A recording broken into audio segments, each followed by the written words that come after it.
A common frequently asked question that we will get as coaches is, can you build muscle whilst losing body fat? And today I just want to talk about some of the key principles that we need to think about. And the first question is it actually possible?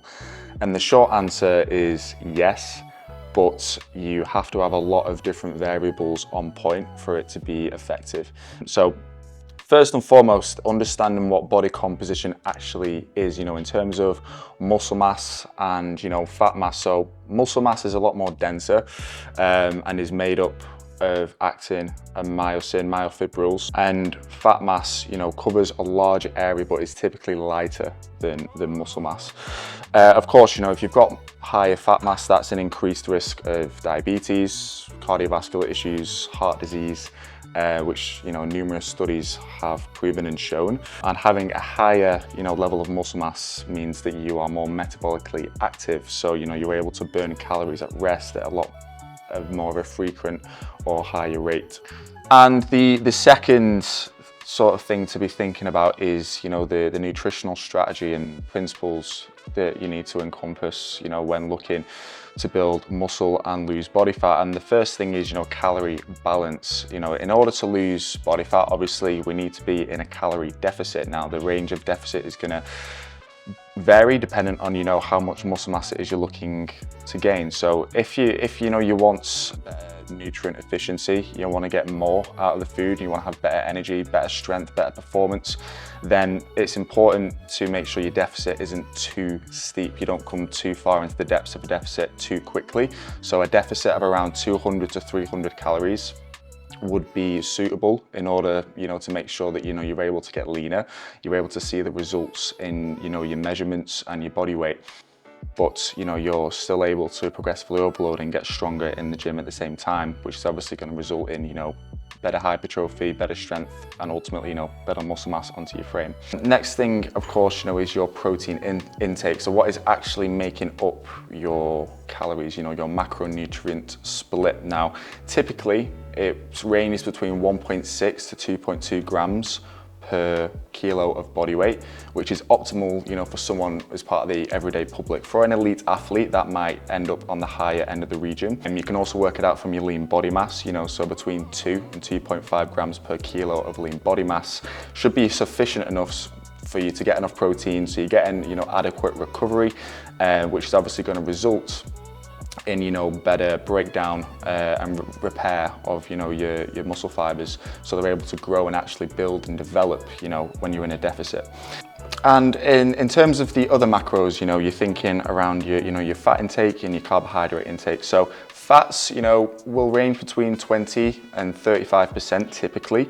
The lower those are, the better, in terms of making sure that you're actually losing body fat and utilizing fat as energy. Anything lower than 20% can be quite detrimental, for nutrient absorption and also for your hormonal balance. So fat is still a key part of your diet. It can be quite a common myth that fat is the enemy, fat is negative, but you do still need it as a pivotal part of your nutrition. It's just a case of making sure you're actually getting a lot of saturated fats, good lean sources of avocado, not making sure you're not having excess oil in your nutrition, things like that. What is actually making up your fat content as well. And for your carbohydrate consumption, so you've got your simple and your complex carbs. Simple carbohydrates are, your quick releasing energy, grains, apples, things like that, rice cakes, things that you would have immediately pre-workout that is going to give you that quick burst of energy, that quick release into your bloodstream that you're going to need, for your training performance. Whereas your complex carbohydrates are the things that are going to give you lasting energy throughout the day, things like oats, whole wheat bread, things like that, grains that are going to allow you, to have a sustained amount of energy throughout each day. So it's important to ensure that, you've got a good mix of the two that are effectively making up your carbohydrates and your fats. Consuming protein is obviously important, post-workout, and as well as, you still want to be consuming a good amount of carbs post-workout, because when you train, your muscle glycogen naturally depletes by quite a substantial amount. So in order, you know, for your physical energy, especially, you know, for your recovery for the following day's session, it's important to replenish your muscle glycogen store. So it's recommended that after you've trained, within 30 to 60 minutes, you're having a good protein, but also carb-rich focused meal that's going to allow you, to hit your protein stores. So you've got enough recovery, but also replenish your muscle glycogen as well. This is also going to be beneficial for your muscle protein synthesis as well. Muscle protein synthesis is the process in which the body builds the muscle proteins to repair and strengthen the muscle tissue, which is obviously why it's important to make sure you are getting your protein in. And it is a crucial physiological mechanism that occurs in response to exercise mainly, particularly resistance training or high intensity interval training as well. Quick example of a post-workout meal would be, like a protein shake with a banana. Could be, like some turkey breasts in a sandwich on whole grain bread. Again, these are good carbohydrate sources, but lean sources of protein as well that you can consume, in order to hit those targets.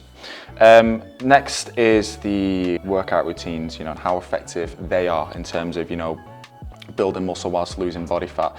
Of course, in terms of strength training, it's important that we're progressively overloading, that we're looking to increase the weights and doing a lot of compound movements as well, things that are encompassing, a wide range of joints, a wide range of muscle groups, things like squats, deadlifts, bench press, things like bent over rows, which, like I said, work on multiple muscle groups that are going to help build your physique overall, and as well high intensity interval training. Now, high intensity interval training or HIIT or conditioning does definitely help with building muscle mass. It is a short burst of high intense exercise, which helps with EPOC or excess post exercise oxygen consumption. So it's obviously you're doing a lot of movements that do help build endurance, things like push-ups or squats, pull-ups, things that are still going to help with breaking down muscle tissue, but at higher intensity.